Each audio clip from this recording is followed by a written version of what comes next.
midagi oli lahti. Viimased 50 aastat olid pokud elanud ikka nii, nagu pokud elavad. Parajalt niiskel metsaalusel ikka mõni välu avaruse tunnetamiseks, kaitsev mets selja taga ja mõni veekogu õige lähedal, sest pokudel oli hirmus suur vajadus, et nende varbad saaksid olla parasjagu niiskes mullas. Nüüd aga märkasid nad, et taldade all oli niiske paitava ja mõnusasti nätsuva mulla asemel kuiv ja krõpsuv muld. See pani tallad koledasti kihelema, nii et muidu nii rahulik pokurahvas meenutas tavalise õhturahu tunnil pigem pisitormi kätte jäänud heinakuhjakesi. See ei olnud õige asi. Kui nad päeval said käia mõnes märjemas kohas taldu niisutamas, siis õhturahu ajal tuli kena tukastamise asemel paigal tantsuga tegelda. Ja nii ei võinud kauem kesta. See oli kõigile selge, isegi kõige väiksematele pokudele. Ühe pilvitu ja kuuma päeva lõputundidel istusid nad hästi lähestikku kokku, et pidada nõu. Ega siin palju valida olnud, tuli otsida uus elukoht. Nii võiski näha väikest pokurahvast rännuteel. Nad on muidu õige paikne rahvas ja rändamine pole neil sugugi kombeks. Aga kui vaja, oskavad nad liikuda hääletult ja seejuures imekiiresti. Vaatamata valgele suveööle oli metsa all hämar, aga see oli pokudele meelepärane, sest pokud näevad öösel väga hästi. Nii nagu neidki nägid kõik metsaelanikud, kes on öise eluviisiga. See asjaolu pokusid ei seganud, neil ei olnud vaenlasi. Ja nii nad astusid oma vaikses rivis tõsiselt ja pühalikult. Nad ei teadnud, kuhu ja kui kaua nad astuvad, kuid ühes olid nad kindlad. Kui nad õigesse kohta jõuavad, tuleb suur äratundmise tunne. Hakkas hahetama. Pokurahvas oli oma hääletusliikumises kõndinud põdraradadel, käinud piki metsigade põhjalikult sisse tallatud radu ja keeras nüüd metskitsede rajale. Aga seda õiget tunnet polnud ikka veel. Ometi oli nende teele jäänud mõnigi kena lodukoht, mõni pool kinni kasvanud metsakraav või isegi mõni armas metsavälu, mille keskel lohus helendas pisike veesilm. Seisid pokud, seisid ja ootasid, aga tunnet ei tulnud. Nad ainult vahetasid põgusalt pilke, keerasid oma rohukuubede vaiksel sahinal ringi ja hääletu matk läks edasi. Ent nüüd tuli midagi ootamatut. Mets sai nii järsku otsa, et nad lausa jahmusid, seistes põlispuudega piiratud imekenal väikesel metsalagendikul. Nad seisid ja vaatasid. Nende ninna jõudis tugev ja magus veelõhn. Palju häid lõhnu. Pokurahvas vaatas küsivalt pokurahva otsa. Nagu kokkulepitult liikusid nad kobarast tasakesi edasi. Nii oli toredam astuda. Neil polnud küll veel seda tunnet, aga polnud ka ohutunnet. Äkki nägid nad maja, isegi mitut maja. Üks pisut suurem oli korstnaga, teised väiksemad päris ilma korstnata. Pokud peatusid. Ega nad kartnud. Polnud ju ohutunnet. Oleks pidanud olema, aga polnud. Nad peatusid ainult selleks, et vaadata. Maja, see korstnaga, oli õlgkatusega ja õlgedele oli laotunud mõnusas värvis samblavaip. Majal olid mõned väikesed tolmunud aknad ja uks, mille ees paar sammaldunud kiviastet. Reipalt ronis katuse samblavaibale viinapuu oma rohekate harudega. Vist oli vanale majale ühest vaibast vähe. Maja tundus väga maha jäetuna, kuid väga sõbralikuna. Temast õhkus head. Pokud muhelesid ja noogutasid üksteisele. Ja siis tõusis päike. Äkki oli kogu ilm täis sära ja nagu paisu tagant valgus üle metsavälu linnulaulu. Kõrges rohus algas sumin, surin, sahin ja krabin. Putuka rahvast tervitas päeva. Pokud vabanesid kui tardumusest. Kõik hakkasid korraga rääkima ja liikuma ning pudenesid nagu järelvaatajaist vabanenud lapsed igas suunas laiali. mõned vanemad pokud tõmbasid veel korraks kergelt ninaga ja läksid veekogu üle vaatama. See oli väga tähtis käik. Väiksemad vudisid maja poole. See tõmbas neid tugevasti, kuigi see oli tavaliselt keelatud, see oli oht. Selle eest hoiduti, sest seal oli tavaliselt ka inimene ja see oli eriti ohtlik. Praegu aga oli metsamaja õu täis suurt sebimist.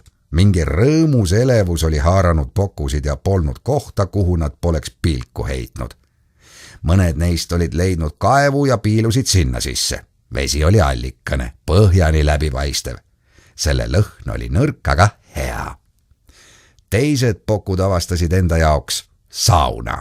Ega nad teadnudki, et see on saun. Veel vähem seda, et see on suitsusaun.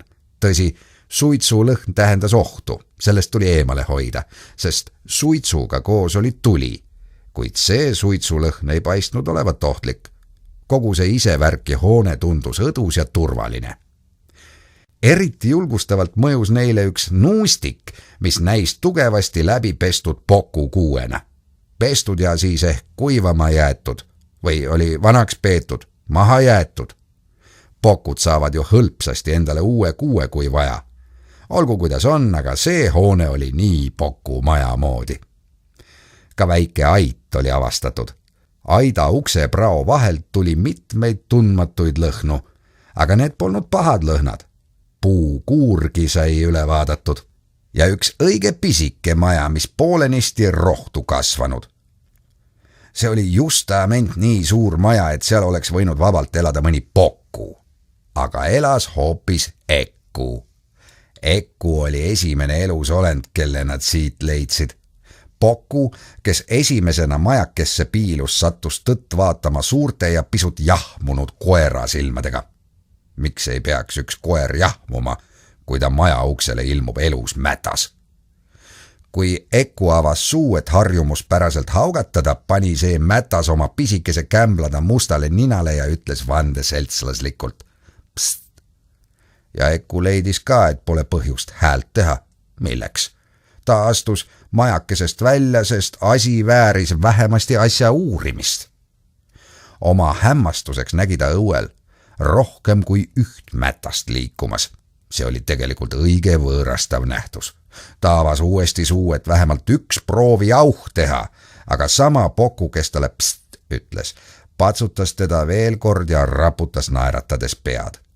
Ekku muheles vabandades vastu ja ütles, see on mul sees, tead, seda võiks ka tere eest võtta. Poku naeris. Sa ütle see sosinal. Ja Ekku sosistas. Au!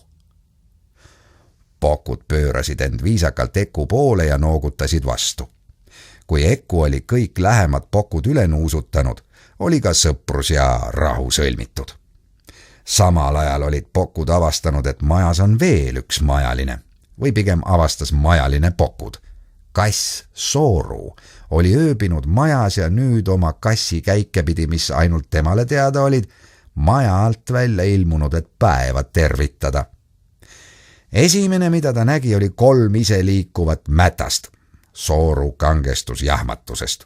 Silmapete ei saanud olla, sest silmapete 3 mätta näol liikus tema poole ja peatus otse tema ees. Keskmisest mättast ilmus väike käsi, tõmbas rohukardinad natuke kõrvale ja sealt vaatas vastu iseäralik olend. Ja see ütles, tere. Sooru neelatas ja vaatas mujale.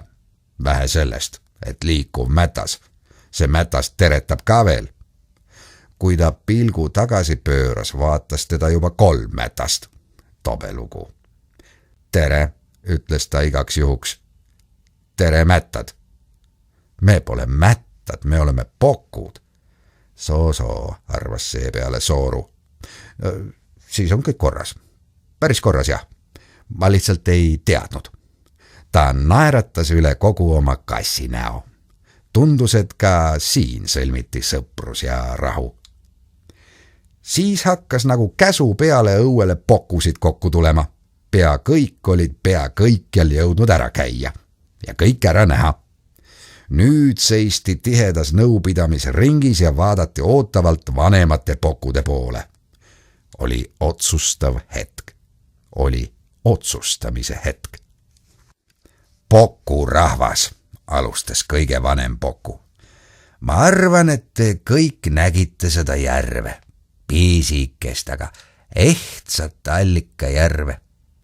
Vaatasite vastaskalda mändide peegeldust, linde järve veel ja vesikuppe. Vana Poku oli ilmselt liigutatud.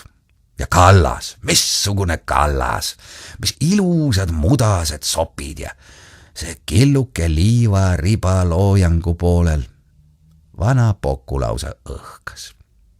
Ma seisin seal liivaribal ja mu ees oli ilus järvesilm, kõrkjad ja pilliroog kui ripsmed ümber, selja taga kaunid ja tugevad puuhiiglased, vaikus ja rahu ja liiv silitas taldu ja mul tekkis tunne, et kodutunne, hüüdsid kõik Pokud. Suur kergendus oli laskunud Pokkude peale. Nad õõtsusid, naersid ja müksisid üksteist. Nad olid päral. Eku ja Sooru olid vaikselt, kuid tähelepanelikult kuulanud vana Poku kõnet. Pokkude rõõm ja otsus olid neidki liigutanud. Ühtäkki kostis sellesse ülevasse hetke kõva ja krobisev köha. Poku rahvas tardus paigale, pilk naelutatud üles paokil akna poole, kust venis välja pikk, laisk suitsulint. Tulekahju, sosistasid Pokud. Kas tuli köhib? Eku vahetas Sooruga pilgu ja ütles selgitavalt. Ärge erutuge, peremees on ärganud ja piibu tolmama pannud. Peremees? See on siis inimene? Inimene ikka päris kindlasti kohe, siin pole eksitust. Pokud vahetasid vargsi pilke. See asjaolu võis nende tunde ära kustutada. Oli silmaga näha, kuidas mättakesed madalamaks vajusid. Inimene. Ega te ometi karda, alustas Sooru ettevaatlikult, kuid ei jõudnud lõpetada, sest maja uks tegi hirmsa krääksu ja uksele ilmus väike karva kasvanud vanamees. Pokud olid kui halvatud. Oli hilja pakku minna ja parim, mida nad teha võisid, oligi olla pisut halvatud. Vanamees vidutas heledas päikesepaistes silmi, nihutas siis kaabu päikesevarjuks ja ühmas oma majalistele. Hommikust, mu väikesed sõbrad! Eku ja Sooru näod läksid rõõmsalt naerukile ja küllap nad oleksid pikemalt naerukile jäänudki, kui ühest pisikesest mättast poleks kostnud selgelt peenike, aga puhas hääleke. Tere hommikust! Vana vaatas alla, võttis piibu ettevaatlikult suust. Ukse esisele oli üleöö siginenud ilmatu hulk mättaid ja see pisike siin ees. Vana astus paar trepiastet allapoole, istus siis alumisele astmele ja vaatas nõutult väikest mätast. Võis see petulugu olla? Ta puudutas tasakesi piibuvarrega mättakest ja küsis. Kas sina ütlesid tere hommikust? Jaa, kostis mätas. Aga sina ise ütlesid enne. Ja soo, tõsi küll. Aga siiamaani pole ükski mätas mulle vastanud. Minu teada küll mitte. Aga mina polegi mätas. Ai sedasi. Polegi. Ei, mina olen Poku. Me kõik oleme Pokud. Selle peale tuli natuke vaikust. Eku ja Sooru jälgisid pingsalt asjade käiku. Vana libistas pilgu üle kõigi mätaste ja püüdis kuuldut hästi läbi seedida. Sedapsi, et kõik puha Pokud. Mind on ainult üks ja mina olen Puuko. Siis läks tal nägu naeru täis ja ta laksas kämblaga oma põlve pihta, hõigates üle hommikuse õue. No tere siis kõik Pokud! Nõksatus käis läbi kogu Poku rahva ja õhku tõusis paljuhäälne rõõmus hüüd hommikust. Üle õue veeres kergendusohe, mis läks üle valjuks naeruks. Ainult Eku ja Sooru naersid hääletult, kuid ega nende kergendus ja rõõm väiksem olnud.